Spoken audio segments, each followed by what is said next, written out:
we will have a forward-looking panel, a roundtable discussion on the UN Model Taxation Convention. And this is going to look at addressing critical issues for developing countries, such as the role of the UN model and bilateral treaties in light of increasing efforts to negotiate multilateral agreements. We'll also look at specific features of the UN model that support domestic resource mobilization of source states. And we'll look at how changes in working methods accelerated by the COVID-19 pandemic can put pressure on certain provisions of the tax treaties. So we will have as our moderator, our own Tricia Brown. It's our interregional advisor on tax matters. So without any further ado, I want to hand over, please, to my colleague, Tricia Brown, who will take us through this panel discussion, running from now through about 11:10, 11:15 or so. Thank you so much. Over to you, please, Tricia. Thank you, Caroline, and welcome to all the participants.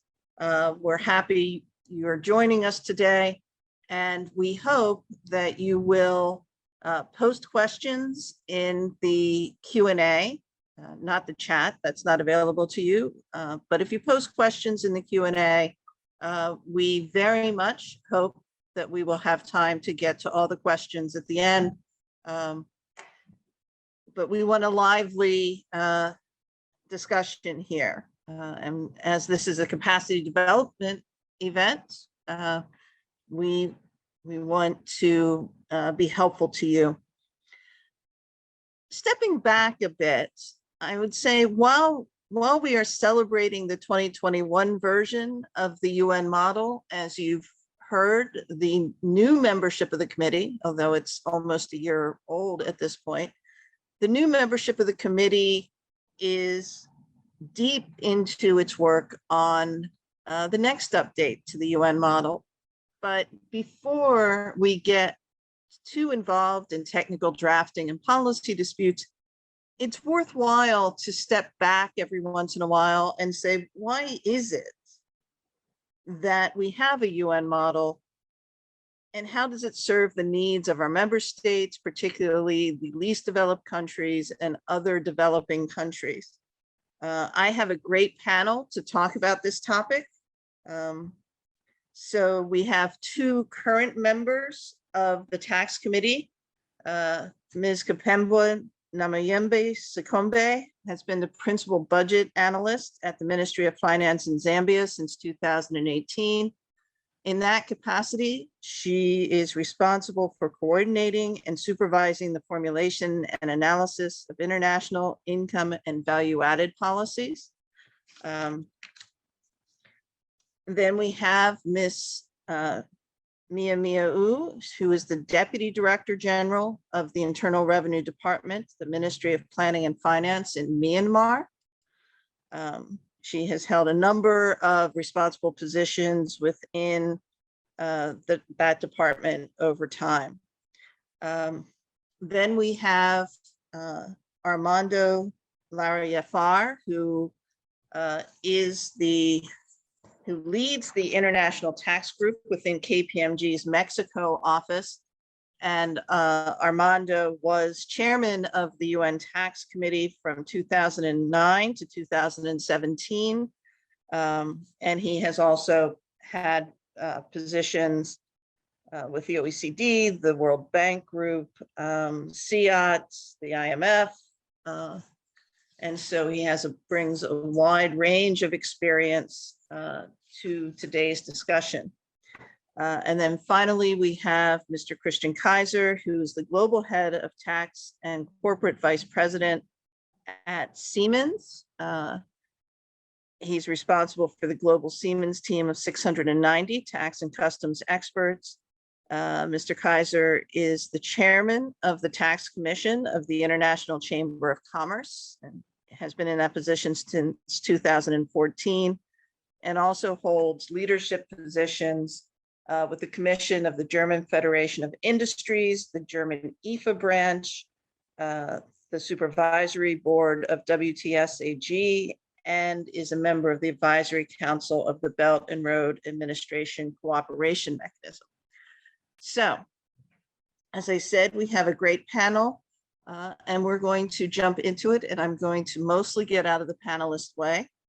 So the first question that we have for all the panelists to answer is, what are the key policy and administrative provisions of the UN model that make it unique, particularly in fostering the domestic resource mobilization needs of developing countries? And I'm going to ask Kapembwa to respond to that first. So Kapembwa, please. Thank you very much, Tricia. And thank you everyone who's decided to join us on this launch of the 2021 UN model.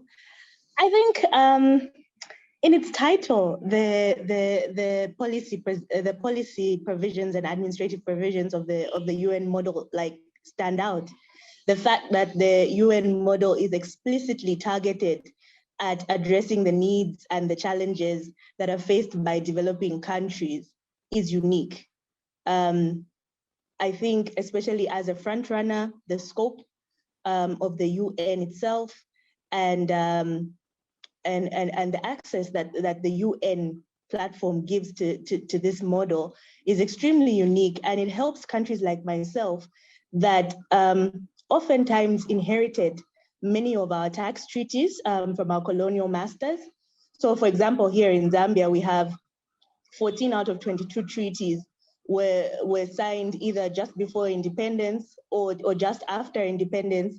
And many of those treaties didn't really count Zambia in as a country, in my opinion. And so you find that we have a small treaty network of 22, and of those 70% were signed, before 1968, and we only got independence in 1964.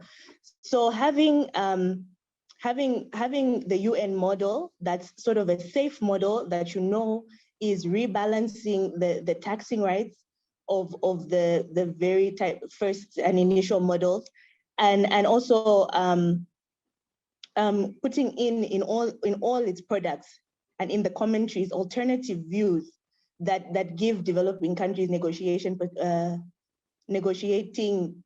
platforms and positions is extremely unique. And I think this is what is the most valuable thing about the UN model.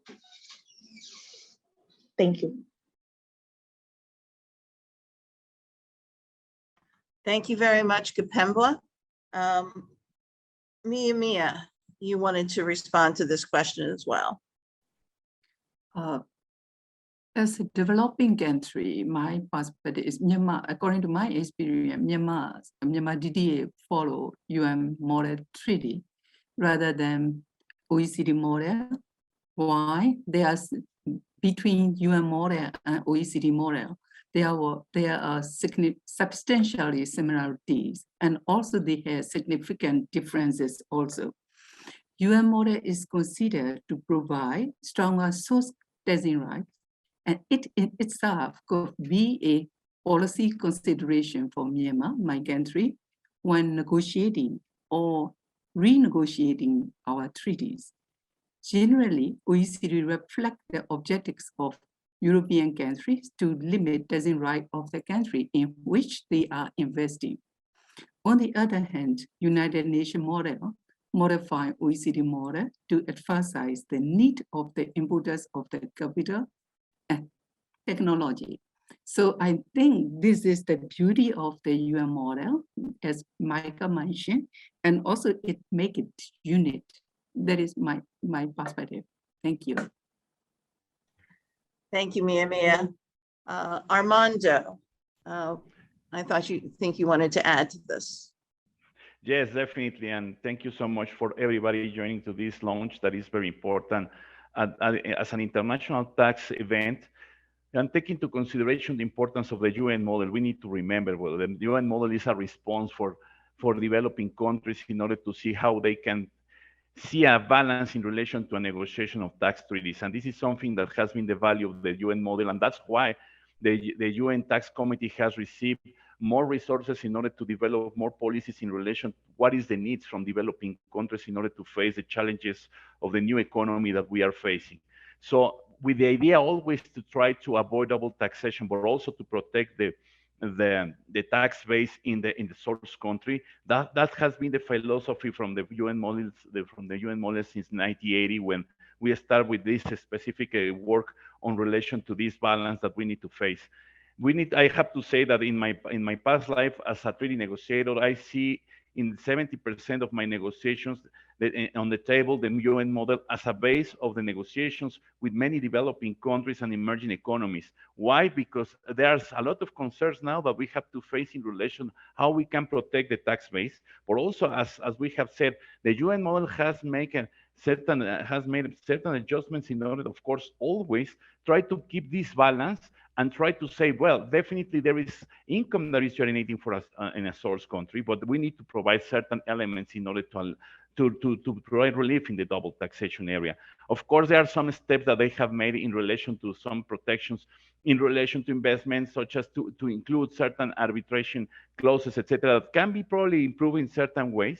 But at the end, what I want to say is what the UN model is trying to respond is a need from less developing countries or economies in transitions when they are facing the new realities. And this is something that we try to see fast and quick and fast responses with easy administration. And this is the value of the UN model and all of the work around this model.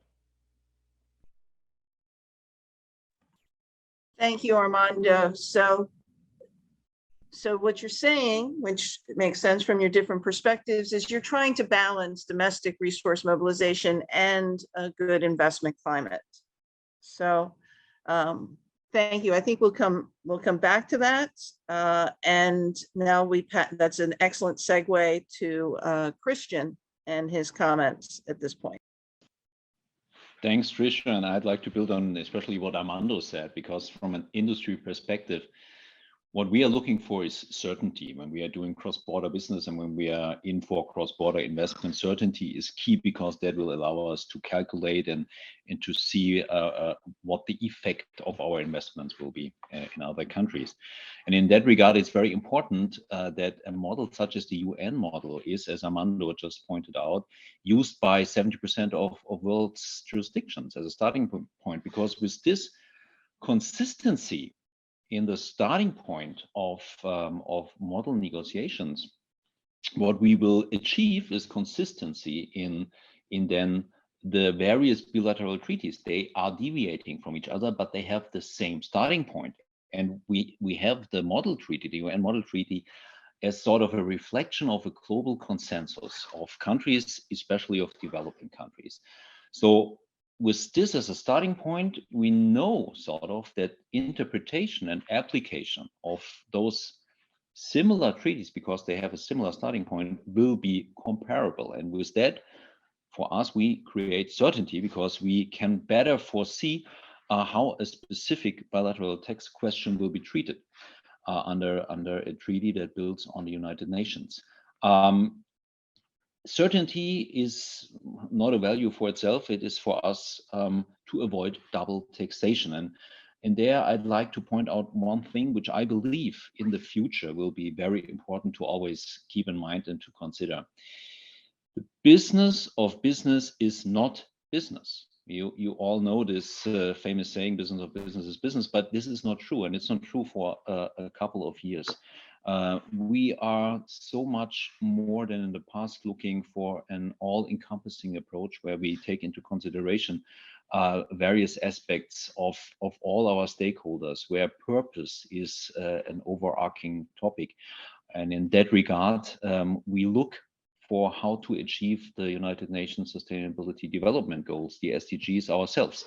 And this is something where I believe with the United Nations Model Treaty, we have a platform where we can try to incorporate those various perspectives for being in for the same thing at the end together, trying all to achieve the United Nations SDGs and taking into account what sort of impact various treaty provisions are going to have for cross-border inbound investments.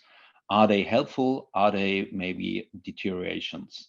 And that is something I believe needs to be considered more in the future, because at the end, the resource mobilization is again something that we are all focusing on. Business absolutely respects that it needs to pay its fair share of taxation, and contribute with that to resource mobilization. But at the same time, we'd like to contribute only once, meaning not being double taxed, because that might put us then at the end out of business, and then we can't be a source of any funding any longer. And if I believe all parties respect that, and if we meet on eye level and can have discussions, what is the best solution, that really would be, for me, the next step in promoting the United Model Treaty. Thank you, Christian. I think we'll come back to your point about one level of taxation, but not multiple levels of taxation towards the end of the discussion. So, but for now, we'll put a pin in that and come back. So I want to move on from sort of general statements to more specific issues. So what are the relevant issues in the area of double tax treaties for developing countries? And how might the UN Tax Committee and UN DESA capacity development address them? So we're looking here both at the substance of the model and also capacity development. And here I'm going to start with Mia for this round of questions, please. I would like to start firstly, policy consideration. As a net importer of the capital like Myanmar, developing country, with many infrastructure projects we have and plans, we need to make a policy decision, consideration as to what level of fiscal presence and economic activity should trigger taxing right in Myanmar. So we need to consider it. So another thing is like how to say shorter time frame P, like shorter time frame for creation P in UN model. We need to consider it is more advantageous to Myanmar than the provision in OECD model. Shorter time frame is provided for developing country to determining permanent establishment is essential. But so for the exporter of the technology, we argue they want to get greater taxing right because cost of the developing of technology have been borne by the exporting country. Meanwhile, Myanmar, like our developing country, should be arguing. We can argue like that. We have provided necessary infrastructure to use that technology. So the exporter will argue neutrality with withholding rate. Meanwhile, the importer will argue high withholding royalty rate. So for the this is how to say, for the administration point of view, nevertheless, we can negotiate the shorter time frame of P. We still have many difficulties, like with limited resources and experience, to identify PE before that investor exit the country, to verify attribution of profit to PE, and defining many challenges to make assessment. So we need to keep in mind that UN model does give more weight to source principle taxation. It is an important concept to understand using UN model to negotiate bilateral treaty. A balance must be formed, but we need to consider also for the implementation as well. So that is my point. Thank you. Thank you, Mia. You focused on some of the specific issues in the allocation rules of the treaty. Kapembwa, you have a slightly different perspective on this. Yeah, thank you, Tricia. I think everything that Mia highlighted is definitely important and of primary importance, but also the aspects on assistance in collection, the articles that deal with mutual assistance procedures, and also the other articles that deal with exchange of information. Those are also like extremely important to developing countries, because you'll find that even though the taxing rate is given to you, it will be at a reduced rate to what would be in your domestic laws. So for me, who comes from the budget office, anytime I hear revenue loss, I pause for a minute and have to talk myself into the why. And often it's knowing that, for example, if I get I get into a treaty with a partner where a lot of my taxpayers are coming from because of the nature of our economy, then I know that if I can also get the information that will allow me to tax them, albeit at a lower rate, that is always like extremely important, and it sort of balances out the heartache I feel when I look at the revenue numbers that I'm giving away. So for me, those the provisions that deal with exchange of information, mutual agreement procedures, mutual assistance in tax collection, those give me a lot of peace. And then there's also the capacity building and technical preparation that the UN offers on demand when you ask for it. I think this is extremely helpful. As I said, we inherited most of our treaty network, and so it's nice to know that there's a place you can go where you can get advice and sort of have your hand held as you go into renegotiation and negotiation of further treaties. Obviously, this perhaps can be more advertised, but it's definitely great that it's there, and the UN does provide this on demand. Thank you, Kapembwa. I think you're raising the issue of the short-term revenue loss versus hopefully increased investment over time, right? So that is a difficult trade-off since we all prefer immediate gratification. And you have to, as you say, you have to deal with the budget implications on a day-to-day basis. So Armando, you wanted to come in on this point as well, I believe.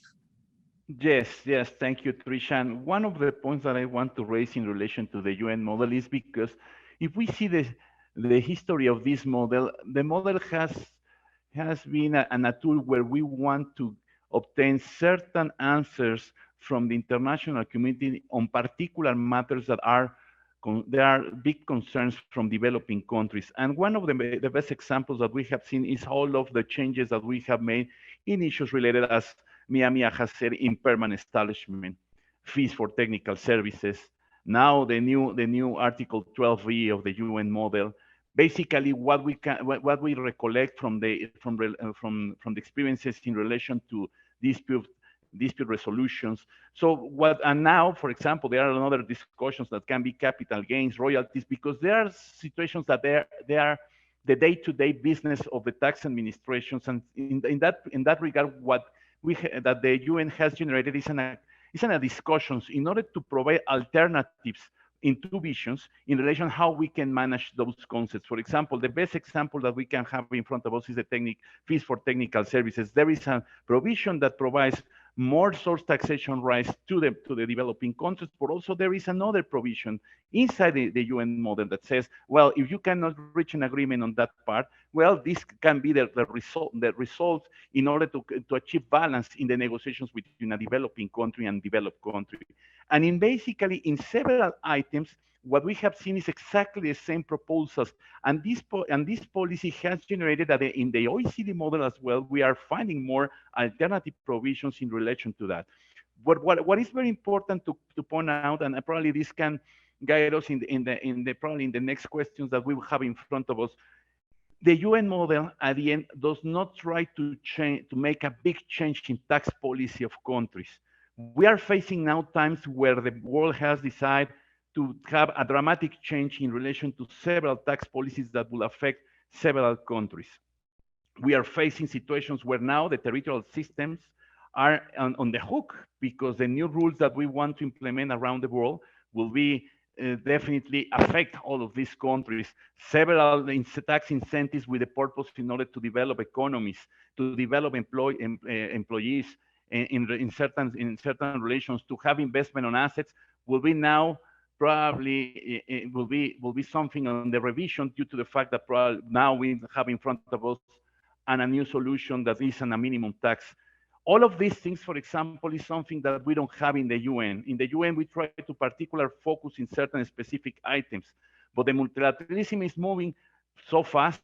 And this is something that when the UN has to work more and more in order to provide probably an easy solutions, because the solutions that we have in front of us, and my experience, not only as a tax advisor from a Big Four, but also as an external tax consultant of the international organizations such as the UN, the World Bank, the IMF, the CIVs, what we have heard from governments in certain regions is that they are saying, we are facing a huge problem if the way that I am providing certain tax benefits are not longer available, because seems to be that now there has to be, we need to pay for a minimum issue. So probably this will be something that the UN Tax Committee has to think about it, has to propose an alternative solution. Now it's over there in relation to digital services, but also there will be some specific matters that we can do in relation how we can have a soft landing in relation to this big tax that the world has decided through the inclusive framework, in which now basically many countries will face a lot of problems in the implementation, but not only for them, because at the end, the countries that will decide to implement that will start to put pressure on those countries in relation to their own regimes. And at the end, of course, in the private sector side, the complexity on these matters will be one of the key elements in which you have to start to decide where I have to invest.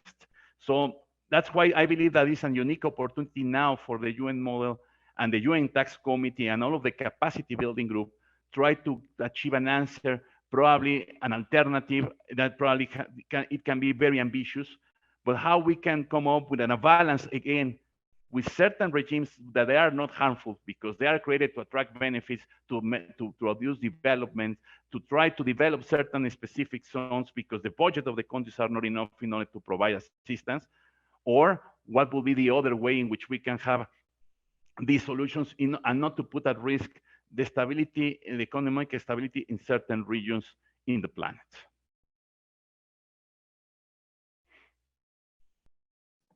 Thank you, Armando. Again, you provided an excellent segue to the next topic by already introducing the question of the future of bilateral tax treaties in light of multilateralism. In specific response, I would like to mention that the UN Tax Committee has already taken up some of your advice, and that is the work stream from the subcommittee on digitalization and globalization of the economy is looking at developing a multilateral convention to implement some of the provisions that have been added to the UN model in recent years, particularly 12B, possibly 12A, and as Michael mentioned earlier, we're looking at a subject to tax test. So some of these things could go into a multilateral that's being drafted or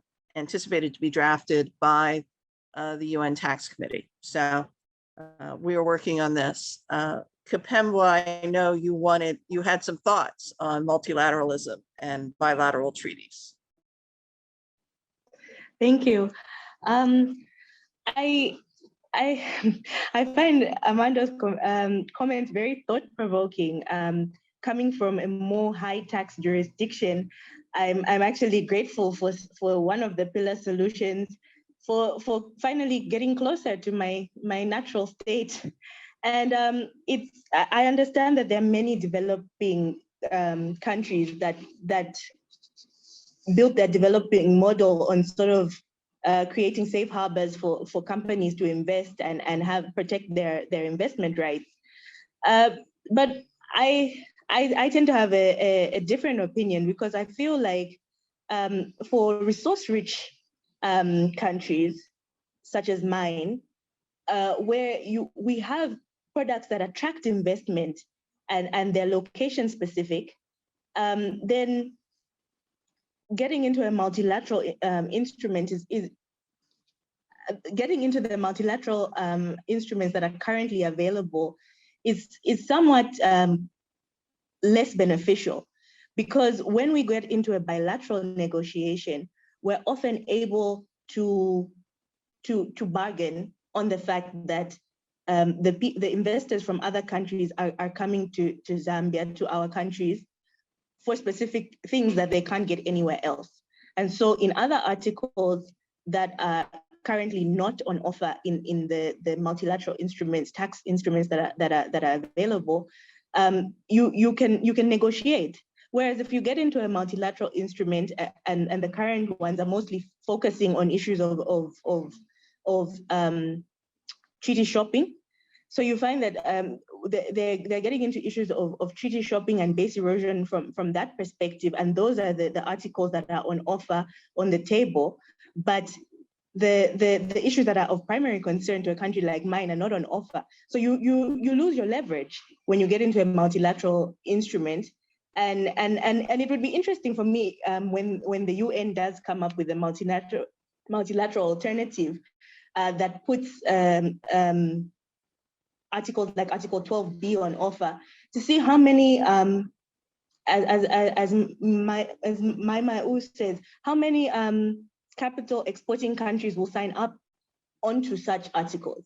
Because I find that in negotiations, when you're negotiating with countries that are at par, it's more easy to put in these more fair and source sharing decisions. But when you're having a negotiation that's sort of with two levels, with a developed and a developing countries, your leverage in all instances is very important, and holding on to that is primary as you go through the negotiations. So I would be interested to see how many people actually signed up to a UN multilateral instrument, and I would also be interested to see what the actual monetary benefit of getting into the current multilateral instruments would actually be for countries. Thank you, Kapembwa. That actually raises a question, or connects to a question that was put into the chat, and I'll mention it now because I want to come back to it during the Q&A, which is, what are as a negotiator, what are the provisions that are most difficult to negotiate for developing countries? So I'll give you fair warning now that I'm going to come back to that when we get to the Q&As. But in the meantime, I'm on this question of multilateralism. I'd like to turn to Christian, please. Yeah, that's good, because I've never acted as a negotiator, so I couldn't say anything about the other thing. We certainly have a wish list, what we'd like to see negotiated, but that's a different story. Well, actually, multilateralism, sometimes people speak about it as if this was the greatest thing and best that you could have. Actually, I don't see it that way, because if you look, for example, at the multilateral instrument of the OECD, is that easy to read? Is this easy to understand? Actually, all colleagues I've been speaking to and everybody who was working with the MLI, trying to find out what is the rule under a treaty which is covered as a covered tax agreement by the MLI that applies to a specific situation. That's quite difficult. You have to go to the OECD database. You have to find out, is this a covered tax agreement between the two countries? Then you have to go down the list. You have to check, what is the provision out of the catalog provided by the MLI that both of them agreed to. And it takes away some consistency, because if I look for Germany, we haven't accepted much. There are other countries which did pick and choose, and they selected for various situations different subsets. I can't see that this is really a simplification at the end. And then it was already mentioned, with an MLI, you are sort of set on autopilot in a way. It is very difficult to really answer individual needs, to take into account then bilateral things of the and facts of the jurisdictions negotiating a specific treaty, where you can deviate always then from a model if you follow the model approach for various aspects where deviation is necessary, simply to meet those specific needs. And that with a multilateral instrument is per se, I believe, a very, very difficult. So for me, there is every need in the world, and even more of a necessity for continuing with the bilateral treaty practice. Thank you. Thank you. And that leads to our next question, which is, how do the UN Model Convention and other guidance products published by the UN Tax Committee interact to help developing countries negotiate and apply treaties? And somewhat counterintuitively, perhaps, we're staying with you, Christian, to set the stage for this from the business perspective. Yeah, it's again, because I'm not a negotiator, yeah. So I can only guess a little bit, yeah. But it's something that in my first remark I already started to touch upon a bit. The model treaty is sort of a starting point. It's a global consensus. It is something where the countries that want to build upon this model treaty can rely upon the fact that this is not outrageous. This is nothing you've never seen somewhere. This is a consensus where they start with. So this gives security. If in certain situations negotiators have no comfort of having negotiated 120 treaties for so many years, yeah, and it's maybe the first, might not be the first, but one of the very first treaties for that country. So this, for me, is a very important topic, that there is this security aspect. It's guiding negotiators.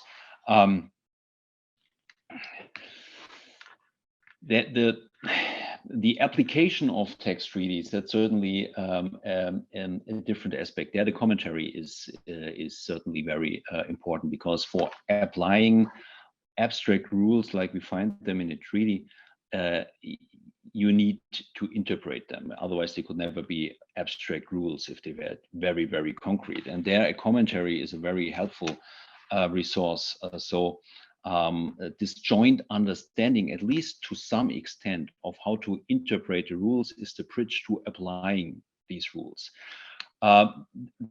Having said so, I believe that this is a point where capacity building kicks in, and this is something that the model itself cannot deliver. The model itself cannot provide capacity building. This is something where, again, resources are needed, and where in other gremia, there are certain approaches being followed. You were mentioning earlier the Belt and Road Initiative, Tax Administration and Cooperation Mechanism.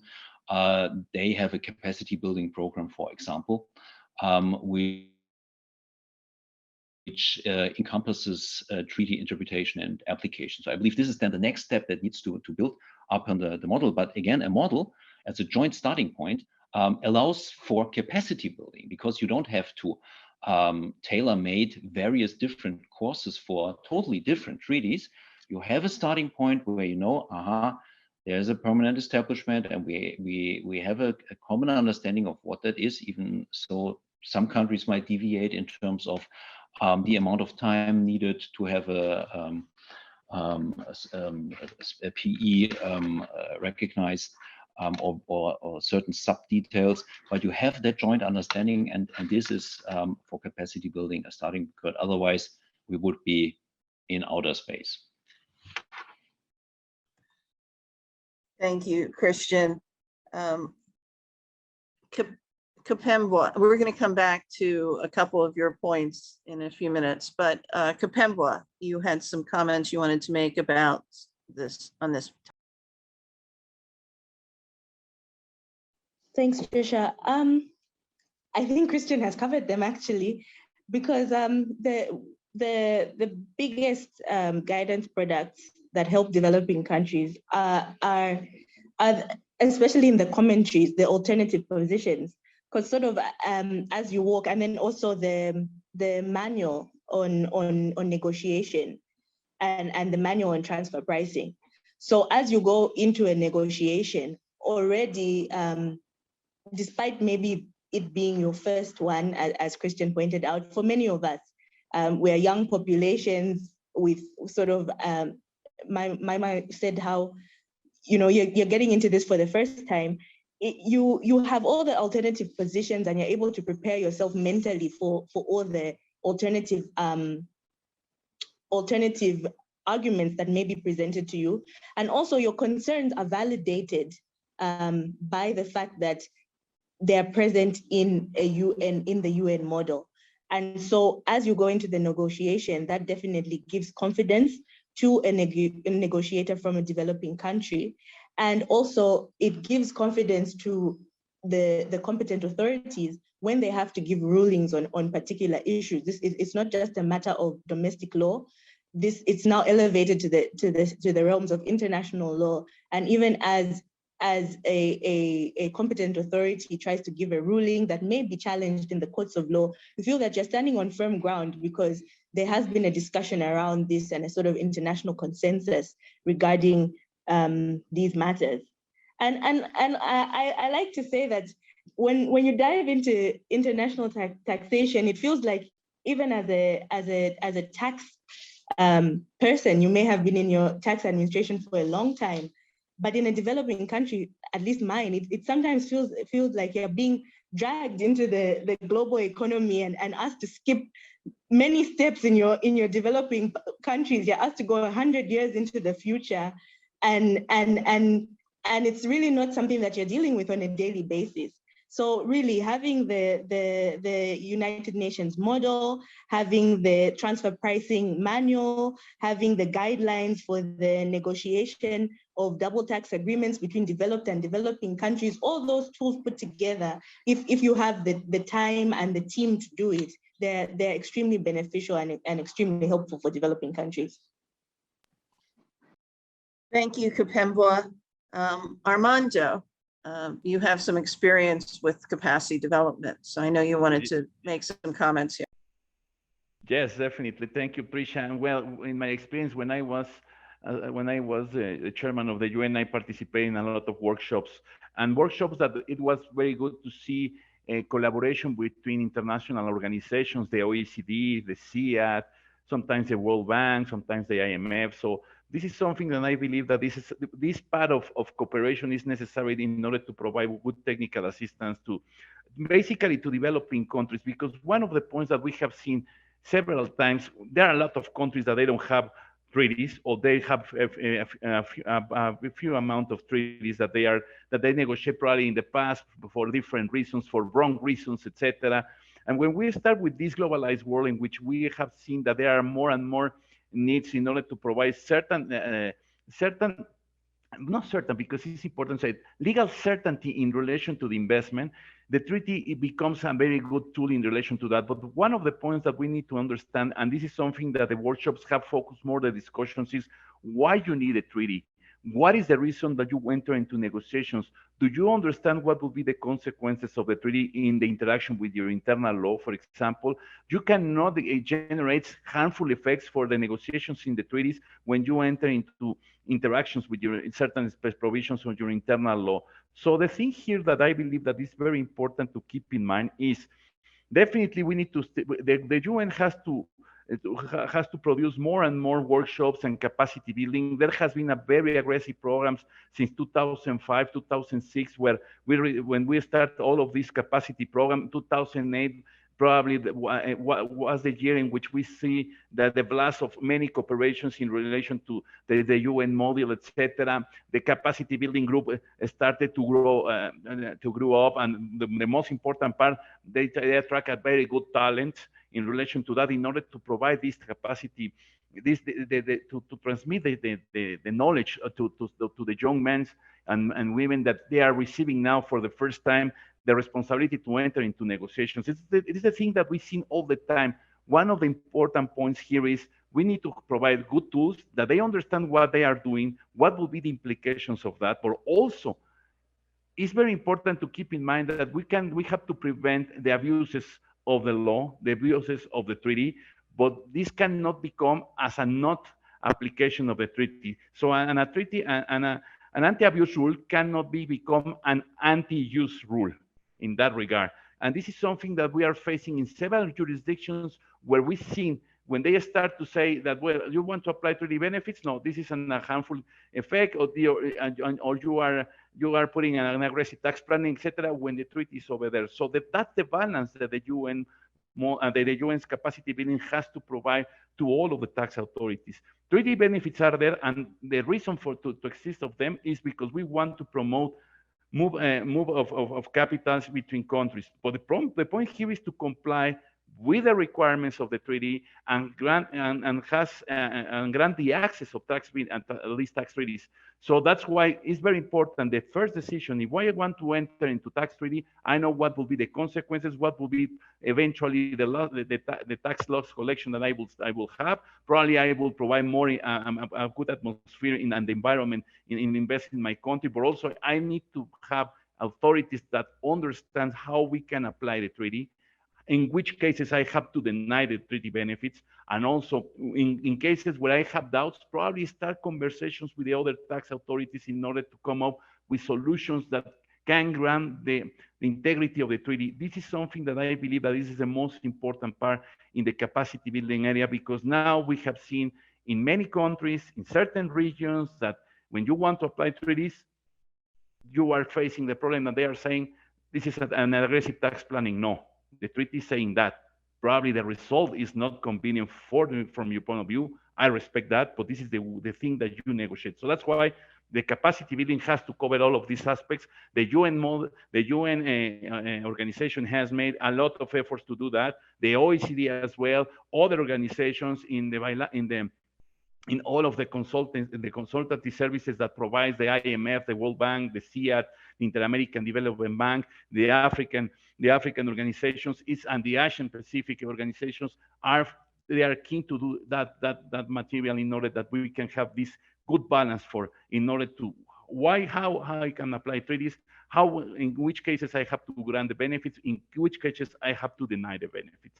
I would say that this is the point that we need to focus more and more, because the world now is saying you need to pay taxes. Okay, good, we have to, but in which conditions, and respect the conditions in which you negotiate those treaties.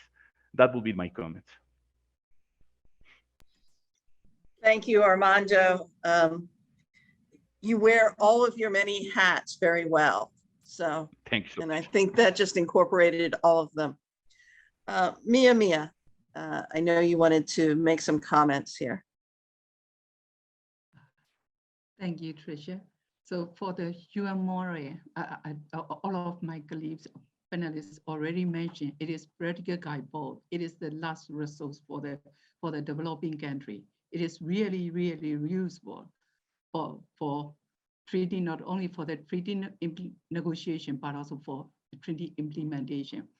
But in our case, maybe it will be different from other developing countries based on my experience in Myanmar Tax Authority. I want to mention one barrier. That is, it is not the biggest problem for Myanmar. So about such kinds of product. So especially I want to highlight about the treaty commentary. So commentary and other product. So it is not easily to translate to Myanmar language. So there are many barriers, not only for the language barrier, but also for the terminology and legal perspective as well. So, and moreover, the English language skill of my staff in tax authority is very limited. So our official language is Myanmar language. So that is why ability to read and interpret and apply those documents is extremely limited. So furthermore, although for the experience, I want to mention about the experience as well. So an experienced practitioner for the commentary can guide and robust advice for him. But for the inexperienced, new younger staff and something like that, with limited English skill, so such a kind of document plus 900 pages, it is very often almost incomprehensible. That is the biggest problem in Myanmar, I think. So I don't mean it is, I don't want to say the document is not valuable. It is really, really valuable. But it is, I want to say simply, it is beyond, sometimes it is beyond our skill and beyond our experience. For the most officer in my country, maybe some other developing country will face such a kinds of matter. It's very hard to interpret and apply for their daily operation. I want to highlight that matter. Thank you. Thank you, Mia. I think that's an important point, because when a question comes up, our response is always to do more, to add more pages, to add more explanations. So I hear that the point is perhaps that we need to sometimes boil it down to the essential points. So I wanted to open this up to the rest of the panel about whether there are ideas about things we could do with respect to publications in particular. I'm thinking, and obviously Armando has talked about workshops, Kapemba has talked about technical assistance, but is there something else we can do to be responsive to the particular issue that Maya has raised? I thought, Armando, you said you were going to respond to that. No? Kapemba. I'm sure Armando will come on board as soon as I say something wrong. Please, Armando, help me here. I think when it comes to language barriers, I don't think that we can avoid the issue of the one-on-one technical assistance, because, for example, for countries who don't have English, French, or Spanish, the UN languages as their primary language.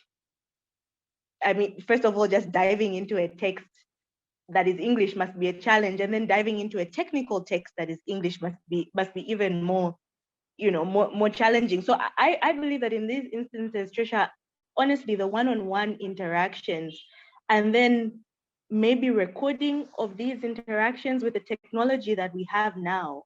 I heard mention that the UN did a series of live negotiations, which were done. I think having such products accessible sort of online or for a revenue authority over longer periods may help officers in such countries, because perhaps it could be an issue of training of trainers, where you train the first level, the initial level of people who are able to grasp, and then as they get into negotiation, I'm not sure, Mia, maybe you could tell me if there are other countries that have similar languages, where when you now get into regional negotiations or regional discussions, or at a regional level, yes, I knew Amanda will come in.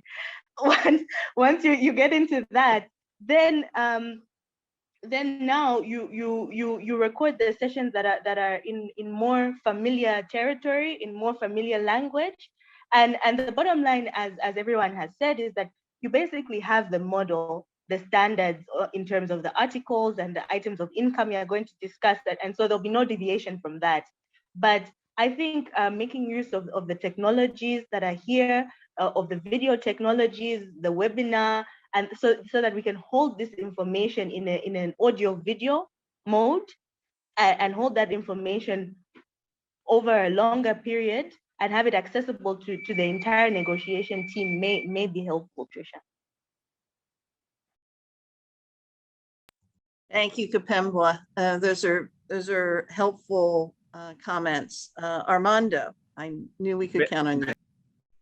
Yes, thank you so much. I'm very quick. I am very sympathetic with the comments made by Mia because definitely in the Spanish speakers countries, we see that the language barrier is something that they fight over and over again. And that's why the OECD, the UN, the IMF, World Bank, they decided to send native speakers in the explanations of the technical matters when they are available to do that. But of course, taking into consideration that the probably third parts of the world, they don't speak English, Spanish, or Chinese, or French, that are the most common languages.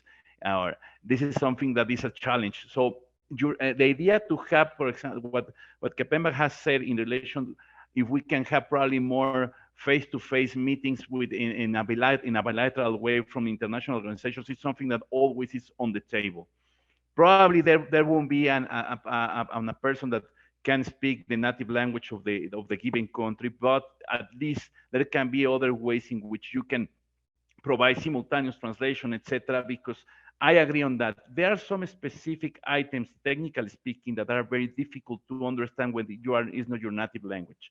And sometimes the interpretation of the language creates deviations from what has to be the proper interpretation of a single a particular provision. So that's why this is something that in general, I believe that the UN has a program that I don't know if has been suspended for the COVID-19 situation, but seems to be that there are other organizations using electronic ways to start these kind of discussions with countries. This is something that I recommend a lot. There are a lot of programs over there. There are some budgets now in order to provide this technical assistance. With the new implementations of the Pillar 2 situations will be more difficult now, this situation, and this is something that we need to provide more tools for you. And probably these discussions and a multilateralism atmosphere are not so good because we have detected that sometimes many of the participants lost the idea in many ways, and that's why more and more countries are asking for bilateral tax consultancies or programs in order to provide that. But I agree on that, what you have said, because this is something that we have seen in several regions, and that's why the answers from the international organizations were to create a task force in order to try to cover those situations and as much as possible with countries with unique language. But well, this is something that I agree with you. You can do something in relation to the bilateral situation or bilateral request for your country. Thank you very much. Mia, did you want to come back in response to the responses? Thank you for Kapembwa and Armando for their suggestion. I have one. I want to share my experience to overcome such a kinds of problem. So not mention about the UN product, but according to my experience in Myanmar. So in recent years, Myanmar had a substantial support for our reform. Many development donors assist our reform. According to my experience, it is not the policy area like treaty negotiation, the area of the operation like auditing. So we need to use like transfer pricing guideline for the auditors and some other area like IFRS or something like that. So in such a kind of matter, according to my experience, some of the international organizations, I'm not sure it will be within the remit of the UN Tax Committee, or I don't think so, but I have the idea, some suggestion on it, according to my experience. The most successful way is working together with international experts for day-to-day basis. So yes, we can get like online training or classroom training, but so it cannot substitute for having access to international expertise on day-to-day basis. So if it is possible, perhaps I'm considered to overcome the problem like that. So maybe UN Tax Committee can consider to collaborate with other groups or like other country, so has more experienced nation to bring out somebody and to mentoring or like HM program to working with us for as a supporting, so mentoring like that. So this is just my thinking and my idea that I want to suggest. Treasure, thank you. Thank you, Mia. There are lots of ideas coming out of here that I think we want to explore, and we want to be helpful.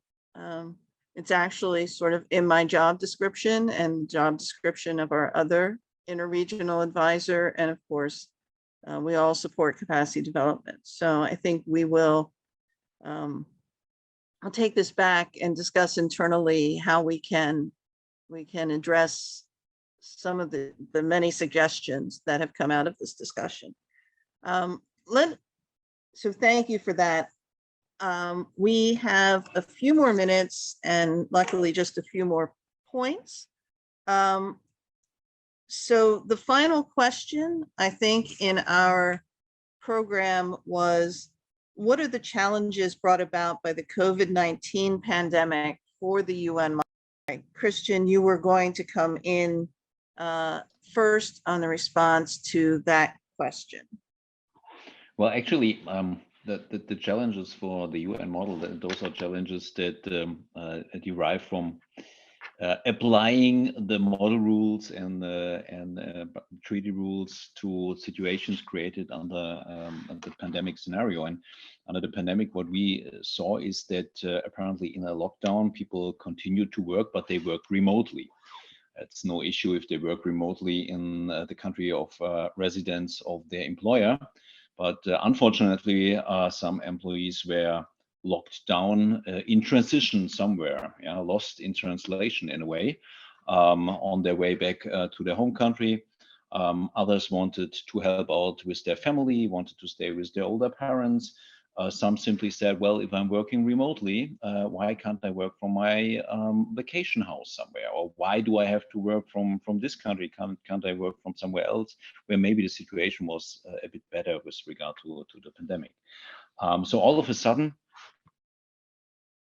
what used to be maybe not a theoretical, but not having a similar magnitude a problem, people working cross-border for their employer in support functions, in functions like legal, like tax, like accounting, but as well in many business functions. This has become a widespread material phenomena.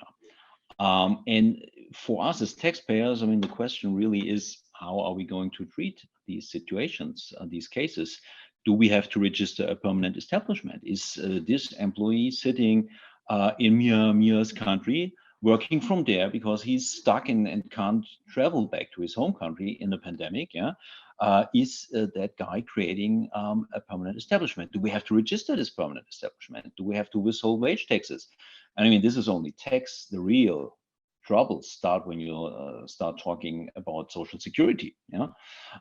So all of a sudden, a lot, I wouldn't say confusion, but many simply administrative complexities coming up from that situation. And in the pandemic, the jurisdictions were, I would want to say, generous in how to handle this, because it was absolutely understood that this is not voluntarily, this is sort of a lockdown consequence.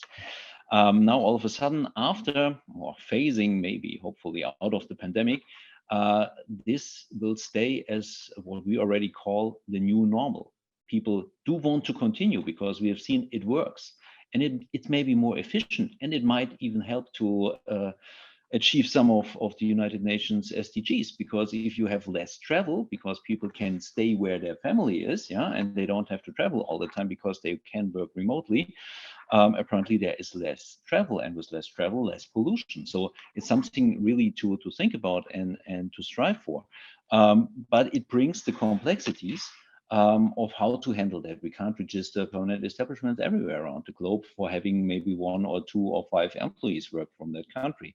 And as they are in different locations, because they stay then with their private homes, it would generate a multitude of PEs, even within the same jurisdiction. So this is, I believe, something that needs to be discussed, and it needs to be discussed in a way to, I believe, find an administrative approach which enables taxpayers to get their arms around this situation, comply with the rules, even in a post-pandemic situation, give jurisdiction absolutely rights to tax certain things, wage taxes, absolutely, totally understood.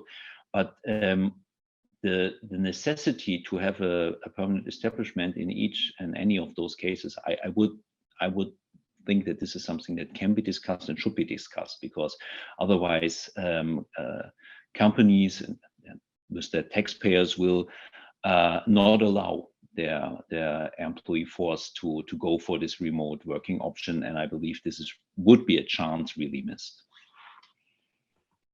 Thank you, Christian. We have just a couple minutes and then I want to get to the questions, but I know Armando wanted to come in response to that point as well. Yes, very quick in order to save time. What I want to say is that these times of COVID-19 will represent challenges for tax authorities and for companies as well, because the conflicts in relation to this unique situation will create potential situations of double taxation, taking into consideration that the pandemic was seen at the beginning as a temporary, and we have now 2.5 years in this situation in many countries. Notwithstanding there have been some releases in relation to some countries, etc. We are facing a lot of the discussions that we have seen, and that and Christian has described perfectly in relation to what is facing for companies. And this is something that the UN at this moment, I believe, will be very useful to provide certain guidance for the past, because all of these situations will be audited probably next year or this year, I don't know. And this is something that we need to see and to expect certain guidance for tax authorities and also for taxpayers, how you can manage these situations, what will be the potential problems that you can generate, basically in the area of PE. I remember only the OECD mentioned something at the beginning of the pandemic saying that it was a temporary situation, but seems to be that it was not a temporary. So this is something that has been restricted. You cannot fly outside of your country, etc. It was a situation that it was not voluntary. It was a situation that was compulsory, that you stay at home, etc. Blah blah blah. So what I want to suggest in this regard is there are 2 things. First of all, the UN has to provide probably more guidance in relation how you can manage the dispute resolutions in that part, but also to provide guidance what will be the potential effects that you can face in relation to that, what will be the guidance in which line. I believe that it's a factual concept, but at the end is what will be the guidance in which you can rely on in order to determine the criteria when you have consequences in the source country, and definitely try to use that in order to promote the use of dispute resolution mechanisms that are contained in the treaties. Thank you, Armando. Actually, earlier we posted in the chat a link to the CRP on digitalization and globalization in connection with the multilateral, but the second work stream of that subcommittee is going to look at many of the issues that you've just talked about. Because of course, as you say, and as Christian said, these changes are no longer compulsory, but very intriguing to people. I think most of us are working from home today, if I can tell from the video backgrounds. And so this is going to stay with us, and we have to deal with this, and the committee is already looking at it. Okay, Thank you very much. I'm going to turn now to some of the questions we got. I'll start with the one I warned you about, which is the question about, for developing countries, what are the issues that are most difficult to negotiate when you're negotiating with developed countries? I'm going to ask Kapemba first, because I know she's going to, she will talk about it in Armando, and I don't know if Mia wants to come in or not. So that's my proposed order for this. Thank you, Tricia. I think anything that comes to the reduced times for permanent establishment are always very sticky. Anytime you want to propose anything other than 180 days for the establishment of a permanent establishment, you know that you're going to put that in square brackets until there's a very good reason not to not for that not to happen. And then also we find that when we negotiate with low tax jurisdictions as well, even negotiate or no tax jurisdictions, there's some countries that don't believe in taxation. So we'll find that they would love to invest in the country, but it is not appropriate in their opinion to pay taxes. And they have many investment vehicles that they use as well to provide investment. And when you're trying to aim for what Christian keeps emphasizing, consistency, and throughout your treaty network, you get challenges when it comes to setting the rate. You know, our basic withholding tax rate is 20%, and in many instances will go down to 5% and maybe even 0. And these are in more recent treaties, not even the historical ones. So I think the dynamic between developed and developing countries is such that really in the balance,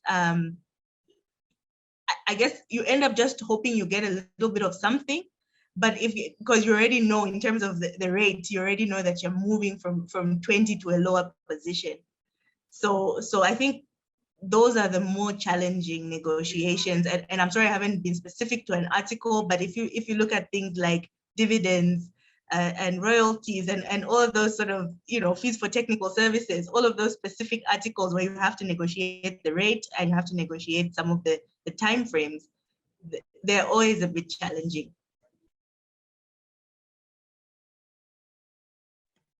Thank you, Kapemba. Armando, Mia's hand is up. Maybe we'll let Mia respond and then Armando. According to my experience, I have very limited experience for the treaty negotiation.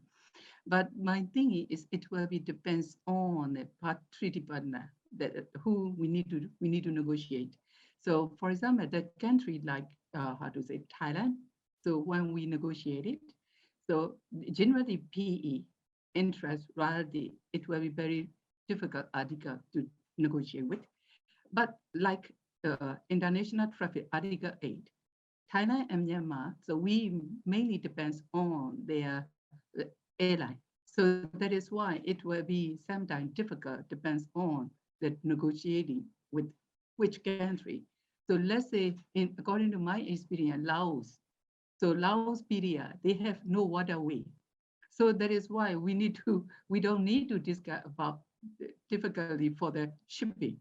So like that. So my thing is like PE or royalty or interest or something like that. It will be common, generally difficult article, but some article is depends on other treaty partner, I think.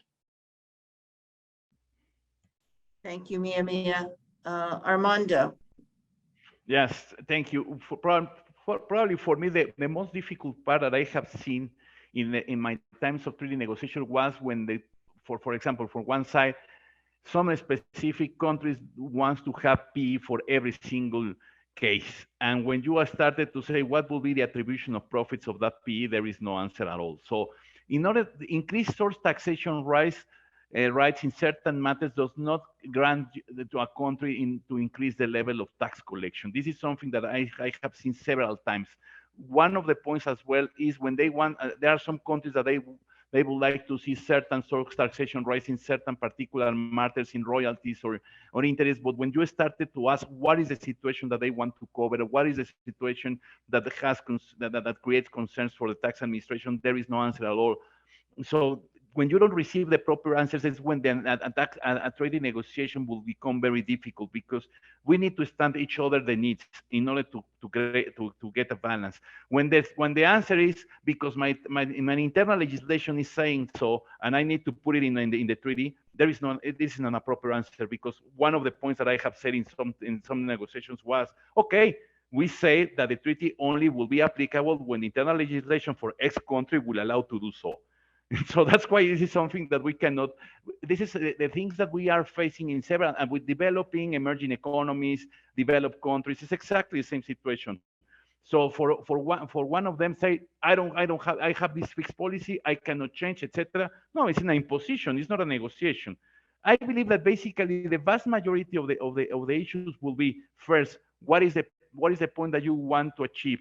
What is the second? What will be the problems that you are facing, that you're actually facing, or you will foresee that you will face? And third one, to have the positions, what will be the way in which I can have my best? My best is one scenario, but probably what will be the position in which I can live? Always, I believe that the treaty negotiations has to be these kind of things, and this is something that I have not seen in many ways.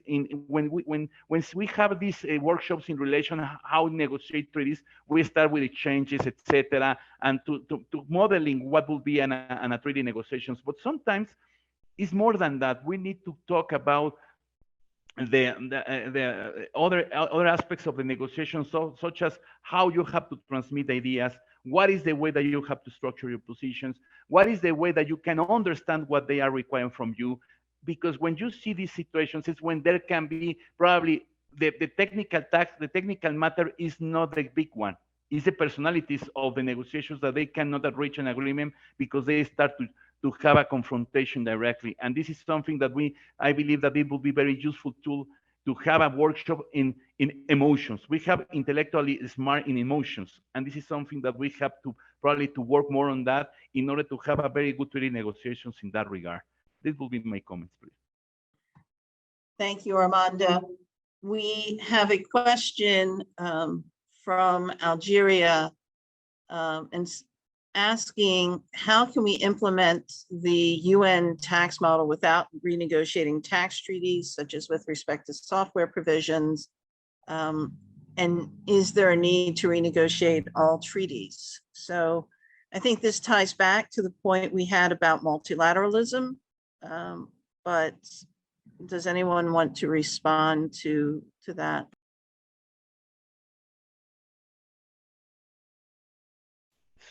So Lisa Lotcana probably is much better if she wants to take the. Do you allow me, Tricia? Yes, I'll let you, Lisa Lot. I'm sorry I can't get my video on, unfortunately, but I thought I'll pop in here because it is part of what Matthew and myself as co-coordinators for the group on digitalized economy are thinking about. You know, the way one can do the multilateral, and I think I'll speak a little bit what Kapemba said as well, is that you can sort of try to get options in there to facilitate more quickly updating your treaty.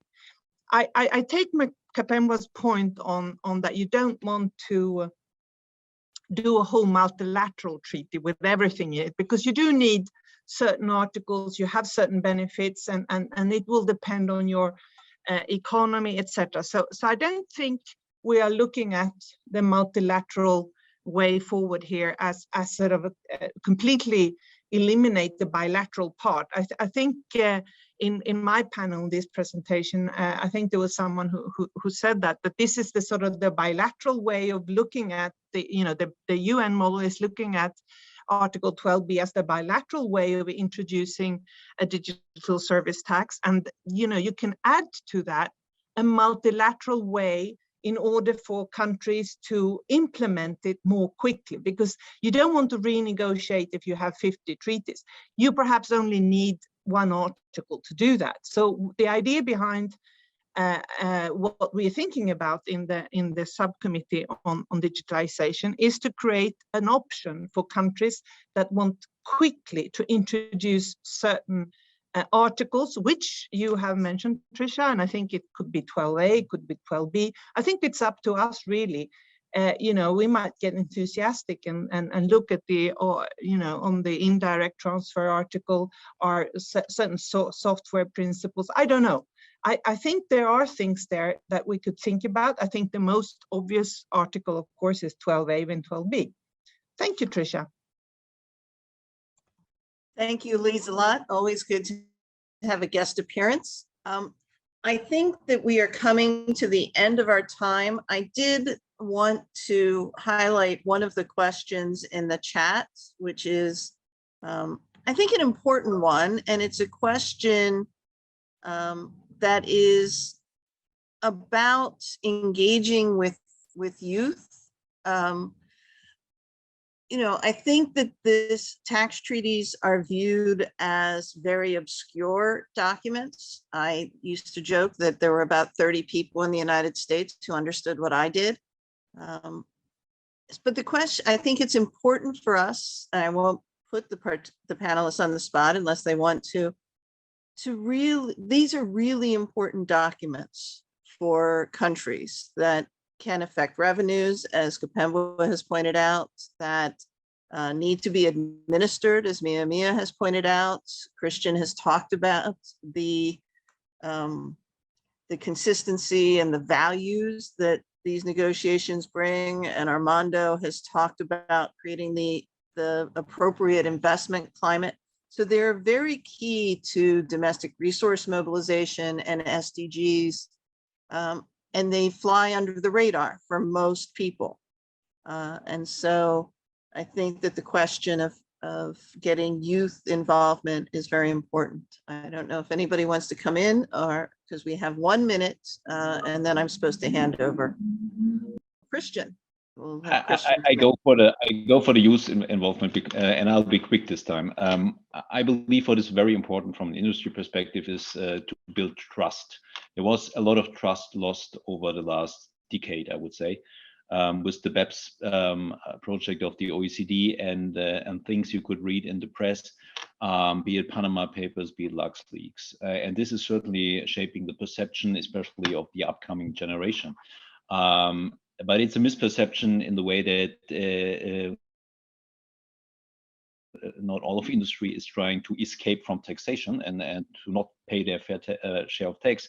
And this is something that we need, because there is interest in international taxation in the young generation and the youth. But it will only be a fruitful discussion if we can come back to an atmosphere of trust. And this is something where all parties involved need to contribute a share. Thank you. Thank you, Christian. I think that is a hopeful, Kapemba? I was going to say it was a hopeful note to end on, and I'll turn to Kapemba now. I hope not to take away from anything Christian said, just to say, I think even among countries, tax transparency is key. I think just to add on to that, I think trust, tax transparency, these are like key issues for developing countries and businesses. And also it would be nice if we could get back to not so much a them against us atmosphere, and we can go back to thinking that it's a symbiotic relationship, and we're all respecting the fact that as much as people develop technologies, they need the markets to sell those technologies, and we don't want individuals to take all the benefits. We have to provide that social protection in many countries, and unfortunately in developing countries, there's a wider population of people who need help. Thank you, Kapemba. Very, very optimistic, hopeful, and realistic. So at that point, I'm going to turn back I'm going to thank all our panelists. I thought this was a very interesting discussion. There were lots of ideas. So I'm going to wrap up here and turn it back to Caroline. Thank you very much to everyone. Thank Thank you, panelists, and thank you so much to Tricia Brown, our interregional advisor on tax matters. It's my pleasure now for our closing to this global launch event to introduce our director, Mr. Naveed Hanif, Director of the Financing for Sustainable Development Office here in UN DESA. Thank you, Caroline. Good morning to all the participants and greetings from New York. And thank you for joining the launch event. Before I deliver my formal concluding remarks, I must say I enjoyed the conversation. Very little of it I was able to catch. Just want to share with you 3 reflections that I gathered while you were talking. Very rich, very informative, and forward-looking conversation. First, the message is loud and clear that just presenting you model treaties are not enough. We need to provide training. We need to really help countries to benefit from these models when they are negotiating their treaties. Because of COVID-19, those activities were curtailed, but we are very keen to resume those as much as we can. There is a limitation of resources. The observation is extremely valid. Second, and I'm glad participants are thinking about social and emotional intelligence, how important those are for negotiators. And that aspect should be captured in training workshops, and we should bring those experts on board. My own experience, although little, taxation policies should be germane to ethos of a society. Anything that you import without adapting to a country's thinking, emotional structure, social pillars, they're very difficult to implement and enforce. And that brings me to the third observation. All of you must be familiar with Richard Thaler, the nudge theory. How do you nudge people to embrace tax policies instead of just high-handed enforcement? And that should also be a part of conversation that we should have with all of you in the future. Let me now present the concluding remarks. Distinguished speakers, ladies and gentlemen, we have come to the conclusion of the launch of the 2021 United Nations Model Taxation Convention between developed and developing countries. I would like to congratulate the former and current membership of the UN Tax Committee on the launch.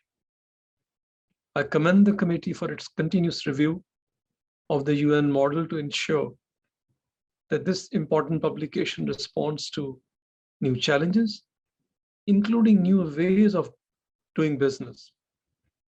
And this was done while taking into account actual country practices and innovations in dealing with those challenges. The UN model seeks to balance the quest for domestic resource mobilization by developing countries with the need to foster a welcoming climate for the investment in sustainable development.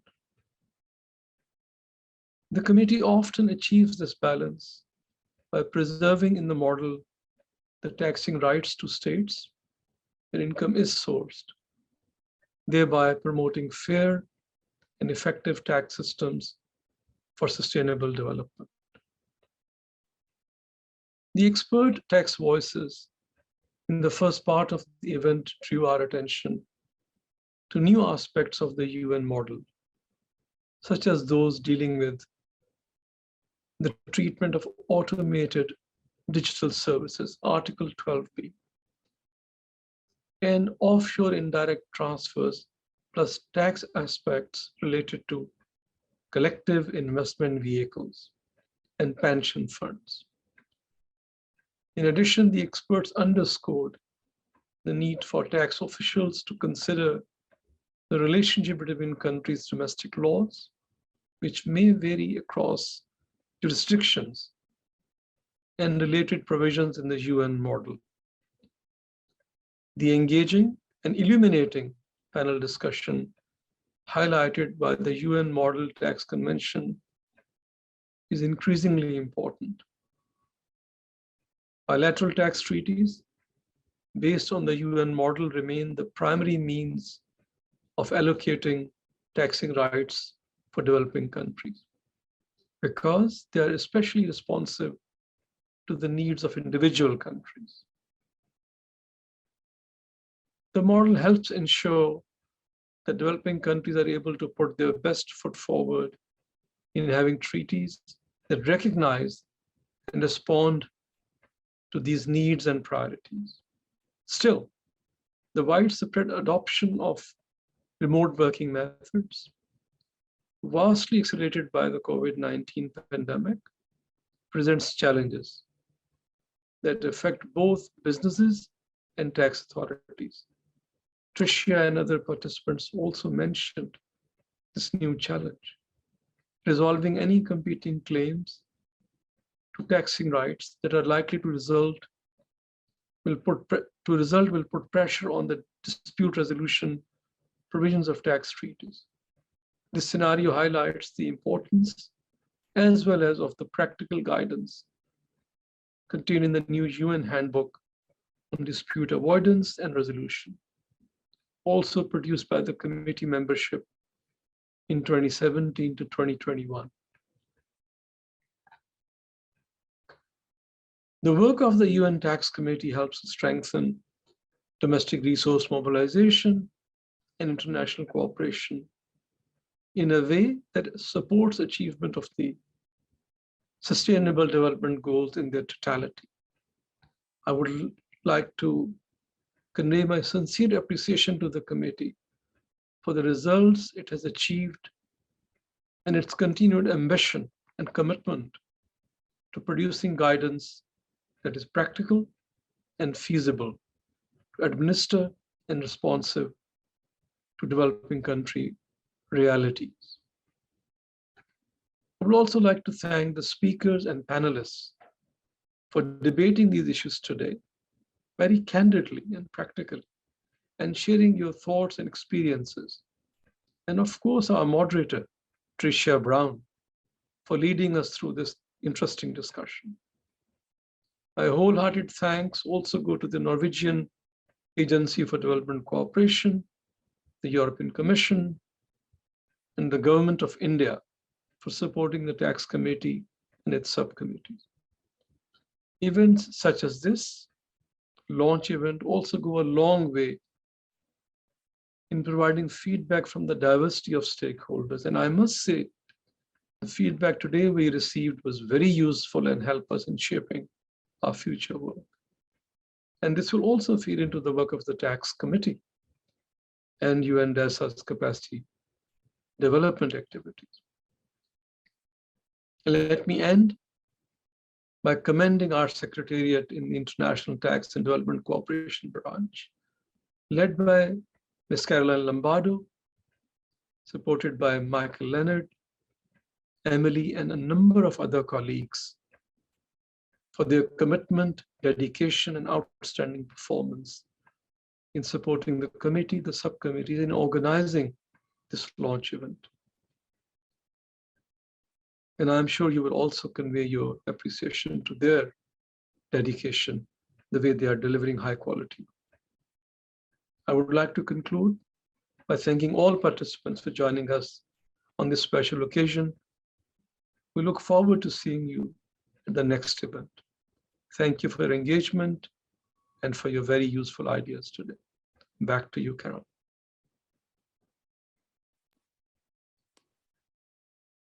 Thank you so much, Naveed, for bringing this program to an insightful closing. And many thanks again to all our participants. We have been bombarding you with various links in the chat to publications of the tax committee, toolkits, other events.